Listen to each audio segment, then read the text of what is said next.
माता स पिता स पुत्राः विश्ववेदेव पञ्चजना आदितिर्जातमादितिर्जानितवाम् द्यौः शान्तिरान्तरिक्षं शान्तिः पृथिवी शान्तिरापाः वनस्पतयः शान्तिर्विश्ववेदेवाः शान्तिर्ब्रह्म शान्तिः सर्वतो जातः समीह प्रियमनङ्गमदापः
गुरुचरणकमलेभ्यो नमः। स्थानाधिपतये नमः। सर्वेभ्यो स्थानदेवताभ्यो नमः।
कुल धन्य होता है जिस कुल में उनके बच्चे अपने पितरों के उद्धार के लिए कोई कार्य किया करते हैं। उस माँ की कुक्षी धन्य होती है, ऐसी माँ की कोख धन्य होती है जिस माँ ने ऐसे बच्चों को जन्म दिया हो। अपना परिवार, अपने सगे संबंधी, अपने रिश्तेदार नातेदार या अपने सुख शांति के लिए तो सब उपाय किए जाते हैं। भागवत के महात्म्य में वर्णन आता है कि गया श्राद्ध सतेनापि मुक्तिर्मे न भविष्यति। धुंधकारी कहता है गोकर्ण से कि गया में एक नहीं 100 श्राद्ध की जाए, लेकिन मैं इतना बड़ा पापात्मा हूं कि मेरी मुक्ति नहीं हो सकती। तो फिर मुक्ति कैसे होगी?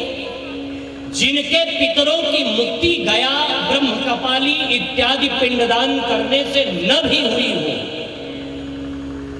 अगर उनके परिवार में, उनके कुल में या फिर उनका कोई भी बच्चा कहीं भी भागवत की कथा हो रही है, ऐसा नहीं कि जो अनुष्ठानात्मक विधि से कथा सुन रहा है बैठ करके उसे ही मुक्ति मिलेगी, नहीं। हाँ, यदि नियम से जहां कथा हो रही है वहां वो जाकर के कथा का आनंद ले साहब, तो उनके भी पितर तर जाया करते हैं। ये कथा कुछ स्पेशल है। मंगल भवन मंगल अजर बिहारी द्रवम अजर बिहारी द्रवम अजर बिहारी। यहाँ एक काम किया जाता है, अमंगल लिया जाता है, अमंगल हारी, अमंगल का हरण होता है और मंगल दिया जाता है। ये गजब का चांस है। लोग अयोध्या जाते हैं, मथुरा जाते हैं, काशी जाते हैं। अयोध्या मथुरा माया काशी कांची अवंतिका पुरी द्वारावती चैव सप्तैता मोक्षदायिका। ये सप्तपुरियां मोक्ष देने वाली हैं। और मैं तो कहता हूं भैया, ये सातों पुरियां वहीं आ जाती हैं जहां भगवान की कथा होती है, जहां भगवान की कथा गाई जाती है।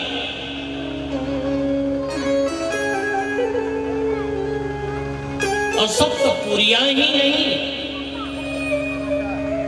भैया, भगवान भी वहां आ जाते हैं।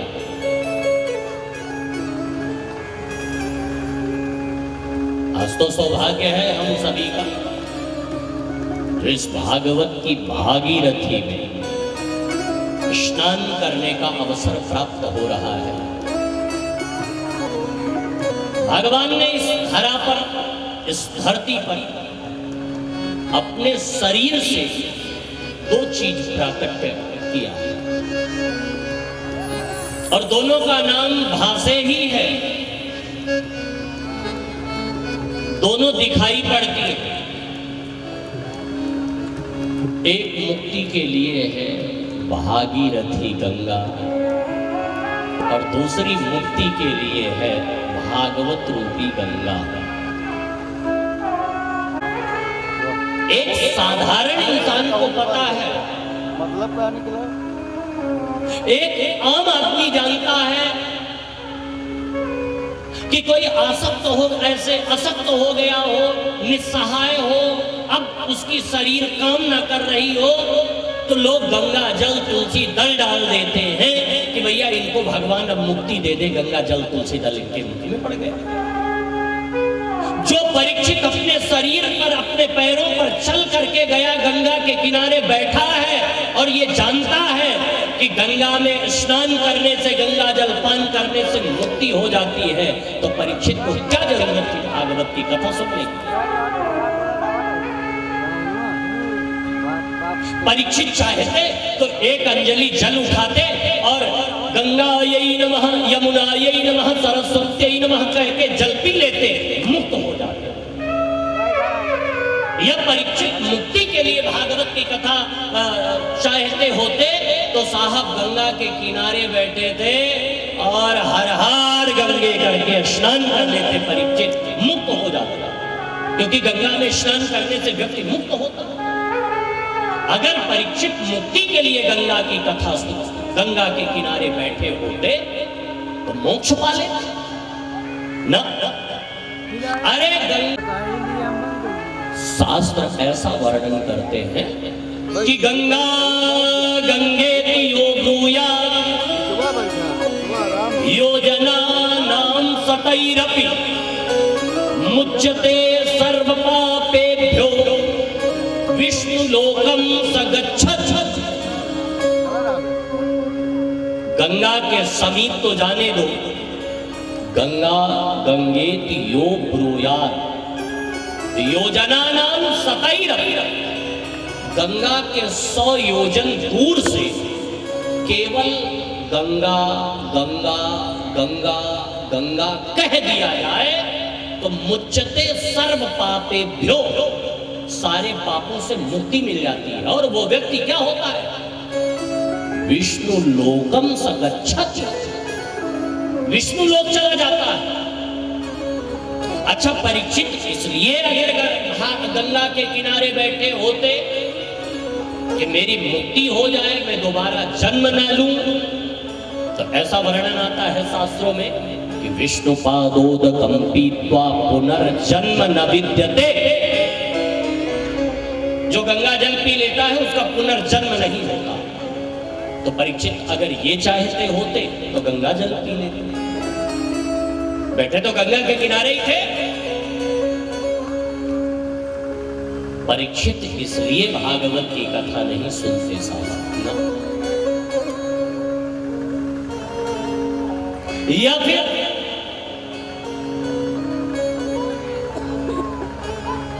व्यास जी बैठे थे उस सभा में जहां भागवत की कथा के रचयिता बैठे हुए, कोई भी लेखक जो किसी चीज की कृति करता है, लिखता है, तो आचार्य जी आप बताइए वो चाहता है कि नहीं मेरी ये कृति लगभग सब जाने, सबको पता चले, ये जाने की इसमें विशेषता है। जहां भी बात चलेगी वो तुरंत अपनी प्रदर्शन दिखाएगा कि भाई हमने भी एक रचना की। व्यास जी बैठे थे, वो अपना प्रदर्शन क्यों नहीं कर रहे थे? भाई व्यास जी कह देते परिचित मेरे पास एक दवा है, क्या भागवत सुन लो? क्यों ऐसा क्यों नहीं किया? सुखदेव जी के आने के बाद सुखदेव ने कहा परीक्षित मैं तुम्हें मुक्त करूंगा, मैं तुम्हें भागवत की कथा सुनाऊंगा। भागवत जैसे छोटा सा बच्चा जब कोई तोतली बात करने लगता है तो उसके माँ बाप उसे हाथ पकड़े, चुप चुप बैठ, फालतू बात पता, चुप बड़ों के बीच में नहीं, बड़ो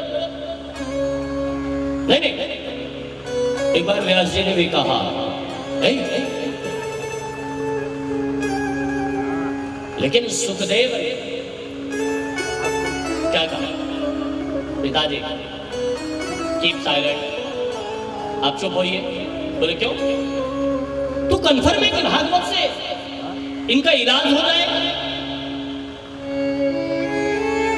भागवत तो बड़ा विषय है पिताजी, मोक्ष तो परीक्षित को मैं केवल कृष्ण नाम से दे सकता,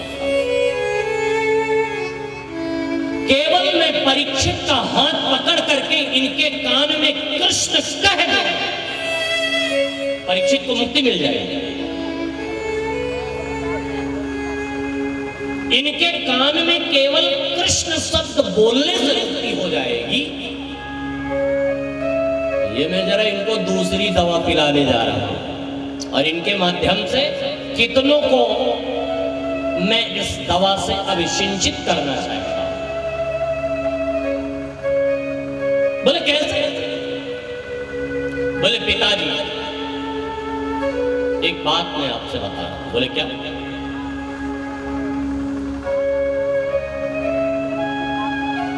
परीक्षित के पैर पर जब तक्षक काटेगा ना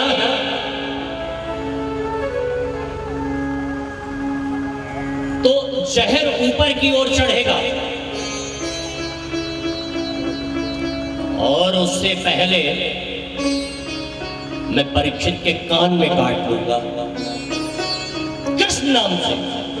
बोले फिर क्या होगा?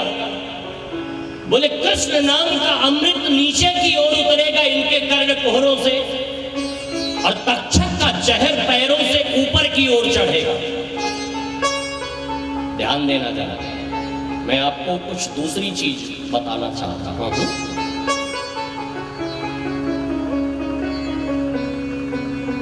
आचार्य जी बैठे हैं, सतीश भैया बैठे हैं। कितने लोग तो हमसे जा करके कह रहे थे गुरुजी कितने श्रोता आ करके चले जा रहे हैं। हमने कहा भैया क्या बताएं, मन तो मेरा भी नहीं लग रहा है, तो हम भी कमरे में लेटे लेटे इधर उधर करवट बदले बदले बदले क्या बताएं, मन नहीं लगेगा। लेकिन अब व्यवस्था के साथ चलना पड़ता है, इसमें मेरी कोई गलती नहीं है, दोष मुझे मत देना।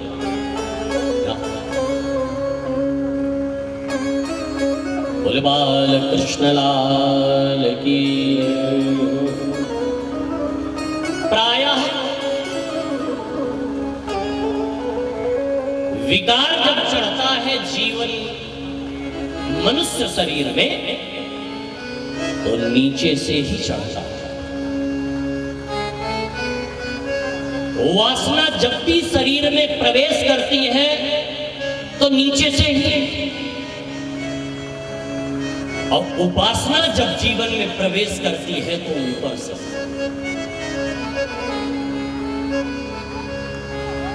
तक्षक रूपी सर्प जब परीक्षित के पैर पर काटेगा और जहर ऊपर की ओर चढ़ेगा, पिताजी मैं परीक्षित के कान में कृष्ण नाम से काट लूंगा और कृष्ण नाम का अमृत कर्ण कोहरों से नीचे की ओर जाएगा।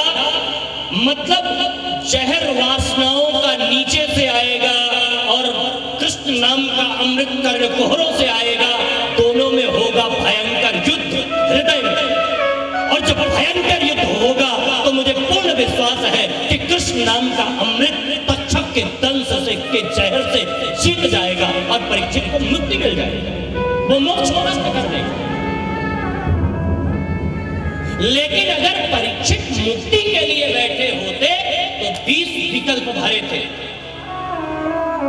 हजारों महात्मा बैठे थे जिनके जीवन में कितनी बार सतयुग त्रेता द्वापर कलयुग आए और चले गए थे। उन महात्माओं की परछाई पड़ जाती साहब तो परीक्षित मुक्त हो जाते।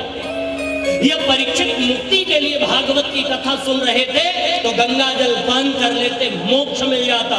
यह परीक्षित मुक्ति ही चाहते थे, यह चाहते कि पुनर्जन्म न हो तो विष्णु पादोदकम पीत्वा पुनर्जन्म न विद्यते, पी लेते गंगा जल। यह परीक्षित मोक्ष चाहते तो गंगा गंगा कह देते, मोक्ष मिल जाता।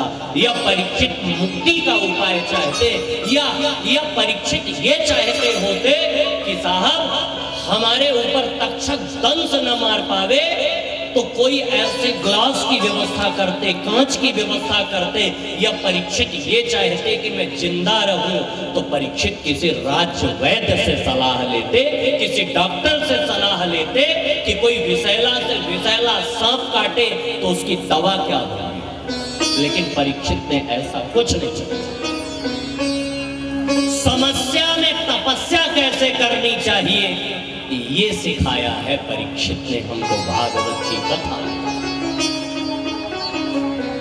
मुक्ति के लिए नहीं बल्कि कि जीवन की युक्ति कैसे होनी चाहिए, इसलिए भागवत की कथा बताई है। सुखदेव ने परीक्षित मुक्त तो परीक्षित उसी समय हो गए थे जब गर्भ में भगवान का दर्शन कर दिया था। मुक्त तो परीक्षित उसी क्षण हो गए थे जिस क्षण जन्म के बाद उनका दर्शन हुआ था भगवान का। मुक्त तो परीक्षित, देखिए समाज में दो प्रकार के व्यक्ति होते हैं, लेकिन इन दोनों से भिन्न है परीक्षित। या तो कोई परीक्षार्थी होता है या फिर कोई परीक्षक होता है। दो प्रकार के व्यक्ति होते हैं इस समाज में, या तो परीक्षार्थी या फिर परीक्षक, या कोई परीक्षा लेने वाला या कोई परीक्षा देने वाला। लेकिन इन दोनों प्रकार के मनुष्यों से भिन्न है परीक्षित। न परीक्षक है न परीक्षार्थी है, ये परीक्षित है। परीक्षित का मतलब जन्म से ही जिनके मन में ये इच्छा हो, जो दूसरों में कृष्ण देखा करते हो साथ, दूसरों में कृष्ण खोजा करते हो साथ, जो दूसरों में कृष्ण का दर्शन करना चाहते हैं, ये परीक्षित।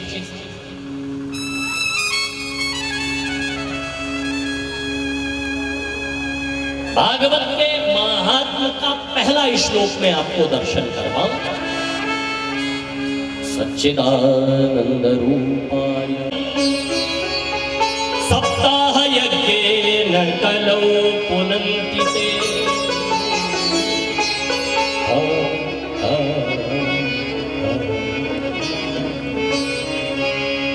इस कथा को सुनने से किन किन व्यक्तियों को मुक्ति मिलती है, पहला प्रश्न। इस कथा को सुनने के कौन कौन अधिकारी हैं, ये कथा कौन कराता है, ये कथा किस लिए की जाती है, इस कथा को करने से क्या मिलता है, इस कथा को कब करना चाहिए, इस कथा को करने के लिए वक्ता कैसा है, श्रोता के नियम क्या है, खाना क्या चाहिए, पीना क्या चाहिए। जैसे किसी डॉक्टर के पास जाते हैं हम, तो सबसे पहले डॉक्टर ऑपरेशन थिएटर में ले जाने से पहले हमको एक चार्ट देता है, ये खाना, ये नहीं खाना, इतने बजे नाश्ता, इतने बजे भोजन, इतने बजे दवा, ऐसे रूट चार्ट देता है। भाई आपके जीवन की शैली, खाने पीने का तरीका ये होना चाहिए। बोले अच्छा। वैसे भागवत की कथा में घंटे 2 घंटे का ऑपरेशन नहीं है साहब, 7 दिन का ऑपरेशन। वहां यदि ऑपरेट किए जाओगे तो आपका तन स्वस्थ होगा, यहां यदि ऑपरेट किए जाओगे साहब तो मन स्वस्थ होगा। डॉक्टर के ऑपरेशन में तन स्वस्थ होगा, यहां मन स्वस्थ। यहां भी यही बताया जाएगा, खाना क्या चाहिए, पीना क्या चाहिए, क्या होता है इस कथा को सुनने से, कौन कौन इस कथा को सुन सकता, सबके लिए किन किन व्यक्तियों को सुनने के लिए कहा है। तो कल हम आए, कलश यात्रा में आए थे, जलपान वगैरह हुआ, कोई हमसे पूछ रहा पान लो, पान। तो हमारे साथ कुछ लोग आए थे, हमारी तरफ देख के मुस्कुराने लगे कि गुरुजी आप आओ। हमने कहा कि भैया ठीक है आइए, बढ़िया, अच्छा चाहिए भाई, कम से कम सम्मान तो किया, जलपान से पहले पान। हमने कहा कि वाह, जलपान बाद में पान पहले। हाँ,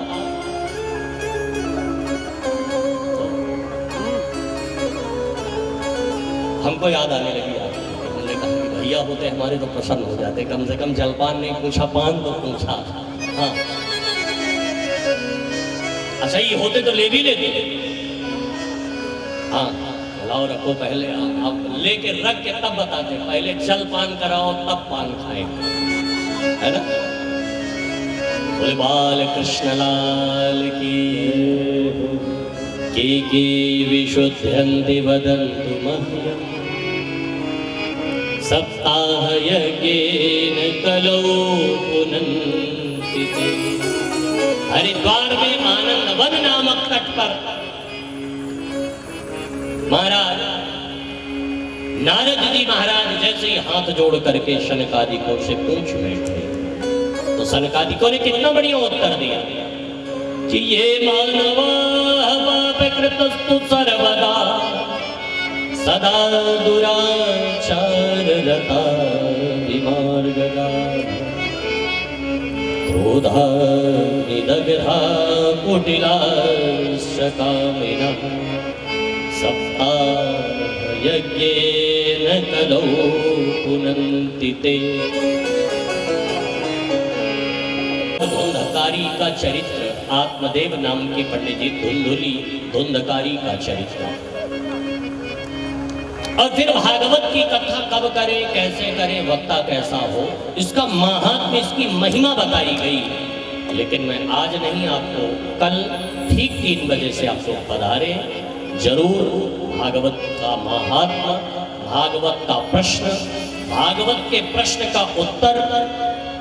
और भैया मानव योनि पाने के बाद मनुष्य धर्म क्या है, मानव धर्म पर चर्चा करेंगे हम लोग आज इन्हीं शब्दों के साथ। 2 बार हरिनाम संकीर्तन और कार्यकर्ता बंधुओं से विशेष निवेदन है, आयोजक परिवार से, कि समय का विशेष ध्यान दें और आप बिल्कुल जो भी व्यवस्थाएं हैं वो बिल्कुल टाइम टू टाइम करें, जिससे कथा समय से हो। तो आप व्यवस्था दें। बोले बाल कृष्ण लाल की, कृष्ण कन्हैया लाल की। आप लोग ठीक 3 बजे से 6:30 बजे तक जो कथा का समय है, समय के अंतर्गत कथा का आनंद ले। सियावर रामचंद्र की राधा राधा राधा जीवन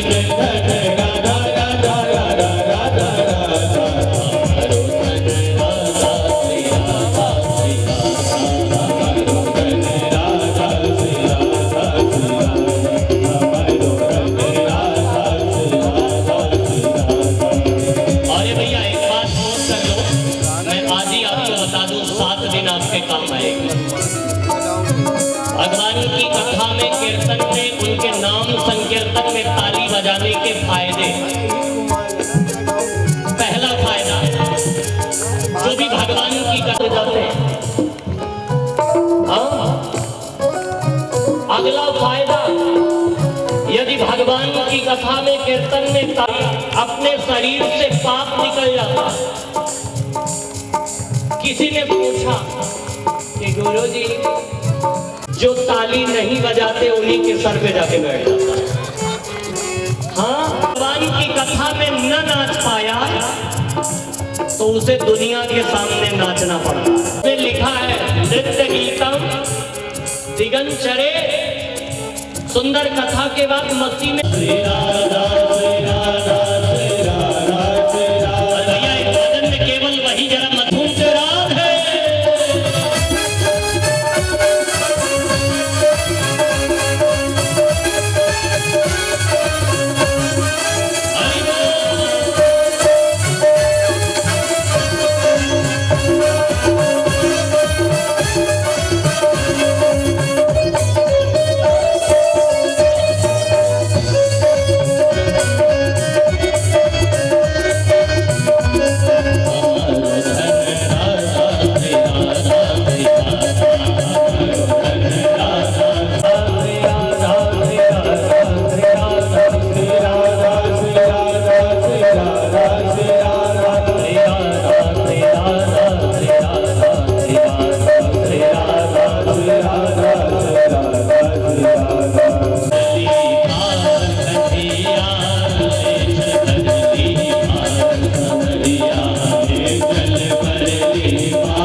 कुछ लोग अभी शर्मा रहे हैं कि हमको लोग क्या कहेंगे।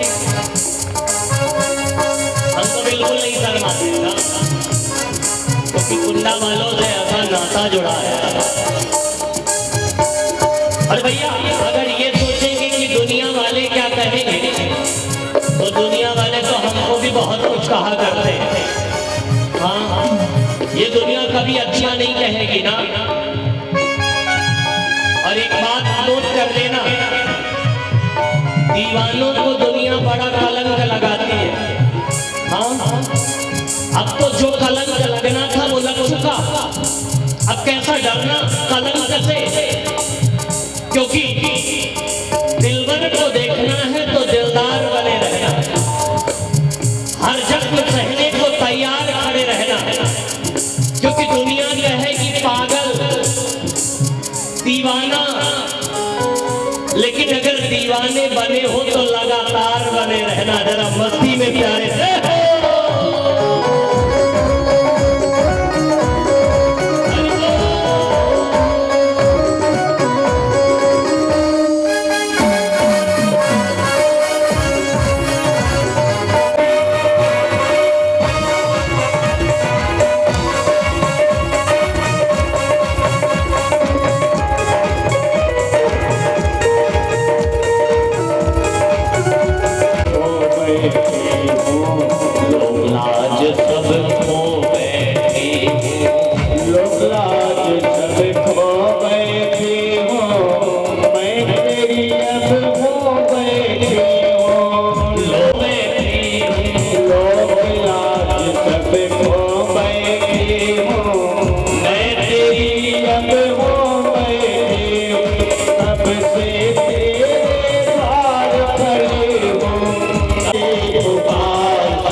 खड़े होकर के बारी बारी से आप सभी लोग नीचे से ही आरती का दर्शन और आरती करें। बोले बाल कृष्ण लाल की जय। जिनको भी आरती करना है वो एक एक करके आरती की थाल पकड़ते जाएंगे, आरती करेंगे। श्री भागवत भगवान की है आरती, पापियों को पाप से है आरती। भागवत भगवान की है आरती, यम